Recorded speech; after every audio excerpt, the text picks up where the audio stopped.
নমস্কার। অভিপিউর হেসেল পরিবারে তোমাদের সবাইকে জানাই স্বাগত। বেশ কিছুদিন পর তোমাদের সঙ্গে ভিডিও শেয়ার করব।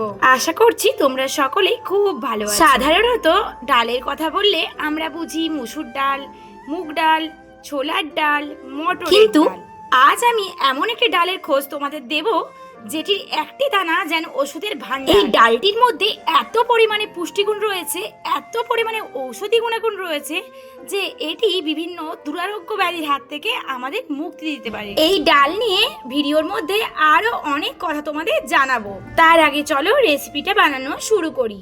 ও এতক্ষণ তো তোমাদের বলাই হয়নি এই ডালটির নাম কি।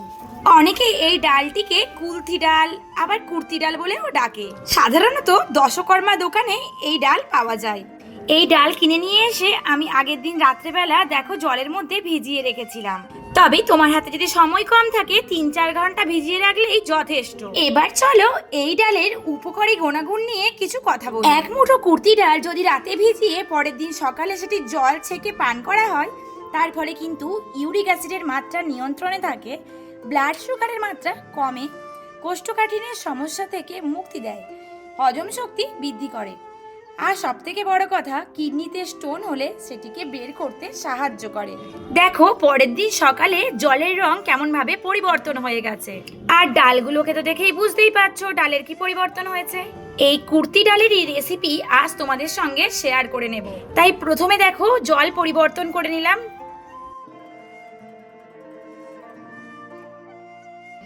এবারে চলো এই ডালগুলোকে একটা মিক্সিং জারের মধ্যে নিয়ে নিই।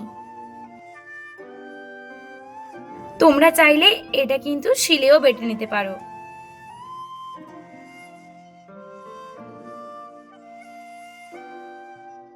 এই ডালগুলোকে একটু বেটে নিতে হবে, এর জন্য সামান্য জল এর মধ্যে দিয়ে দিলাম। মিক্সিং জারের ঢাকনা বন্ধ করে এবার একটু ঘুরিয়ে নিলাম। দেখো ঠিক এই রকম দেখতে লাগছে বেটে নেওয়ার পর। আমরা প্রায় দিন যেমন মুসুর ডাল, মুগ ডাল সেদ্ধ করে ডাল হিসেবে খাই, তোমরা সেই রকম খেতে চাইলে কিন্তু এইরকম বাটার কোনো প্রয়োজন নেই। আমি বানাবো কুর্তি ডালের কুড়মুড়ে বড়া, যেটা দিয়ে এক থালা গরম ভাত খুব সহজে খাওয়া হয়ে যাবে। এবার একটা পাত্রের মধ্যে কিন্তু আমি সমস্ত ডাল বাটাটা নিয়ে নিলাম।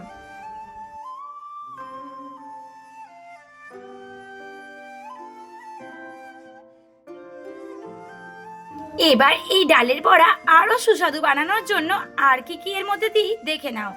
ডাল বেটে নেওয়ার পর এবার একটা পেঁয়াজ ছাড়িয়ে কুচি কুচি করে কেটে নেব।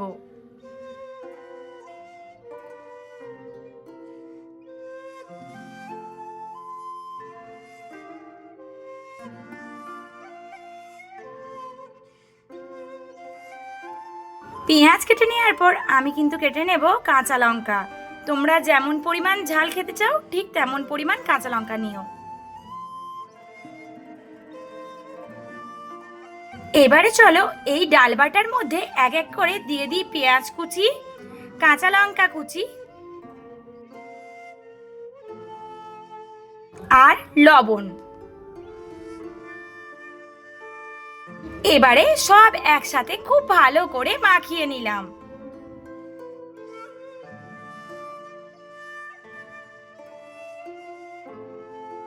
ডাল বাটা মাখিয়ে নেওয়া আমার কমপ্লিট।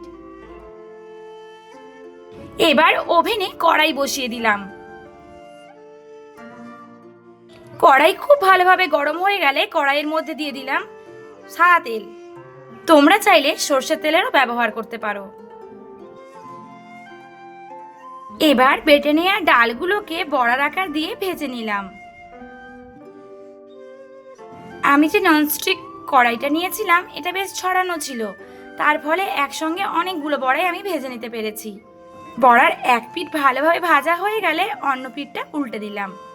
আচ্ছা তোমাদের একটা কথা বলি, এই ডাল কি তোমরা আগে কখনো খেয়েছো? কমেন্টে জানাতে কিন্তু একেবারে ভুলো না। এই ডালের উপকারী গুণাগুণ যেমন রয়েছে, এই ডাল কিন্তু খেতেও বেশ সুস্বাদু।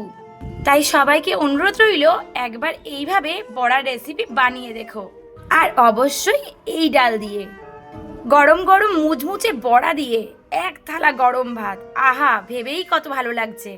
আজকের এই রেসিপি ভিডিও তোমাদের যদি ভালো লেগে থাকে তাহলে প্লিজ লাইক, শেয়ার, কমেন্ট এবং সাবস্ক্রাইব করে দিও। আর সাবস্ক্রাইব করার পর বেল আইকনটি ক্লিক করে অল নোটিফিকেশন অন করে দিও, যাতে আমি ভিডিও দিলে আমার সমস্ত ভিডিওর নোটিফিকেশনগুলো সবার আগে তোমার কাছে পৌঁছে যায়। দেখো, বড়ার দুই পিঠই কিন্তু লাল লাল করে ভাজা হয়ে গেছে, তাই আমি একটি অন্য পাত্রে তুলে রাখলাম আর গরম গরম ভাতের সাথে পরিবেশন করলাম। কি তোমরাও করছো তো? সবাই খুব খুব ভালো থেকো, সুস্থ থেকো, টাটা।